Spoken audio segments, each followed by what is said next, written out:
पश्चिम महाराष्ट्र सहकारी बोर्ड पुणे निवडणुकीत कोकण विभाग बिनविरोध संचालक माननीय श्री सुरेश शेठ खैरे यांची निवड।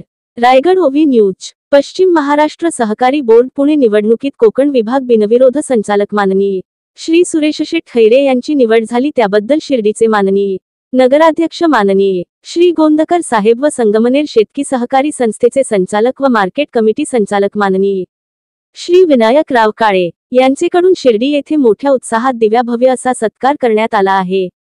सत्कार समारंभानंतर शनीश्वर मंदिरात जाऊन दर्शन घेतले। संपूर्ण कार्यक्रमासाठी त्यांचे सोबत नांदगाव हायस्कूलचे माजी प्राचार्य संभाजी ढोपे सर, प्राचार्य पालवे सर, सुधागड तालुका विज्ञान गणित मंडळाचे अध्यक्ष अशोकराव शिंदे सर यांची उपस्थिती होती। पश्चिम महाराष्ट्र सहकारी बोर्ड पुणे निवडणुकीत कोकण विभाग बिनविरोध संचालक माननीय श्री सुरेश शेठ खैरे यांची निवड झाल्याबद्दल त्यांचे सर्व स्तरातून अभिनंदन करण्यात येत आहे। त्यांच्यावर सर्वत्र अभिनंदनाचा वर्षाव होत आहे। रायगड ओवी न्यूज चॅनल कडून त्यांचे अभिनंदन करून त्यांना पुढील वाटचालीसाठी खूप खूप शुभेच्छा देण्यात येत आहेत। आपले हक्काचे मराठी चॅनल रायगड ओवी न्यूज चॅनल सदैव आपल्यासोबत। रायगड ओवी न्यूज चॅनल नेहमी पाहत रहा, लाईक करा, सबस्क्राईब करा आणि बेल आयकॉनवर क्लिक करायला विसरू नका।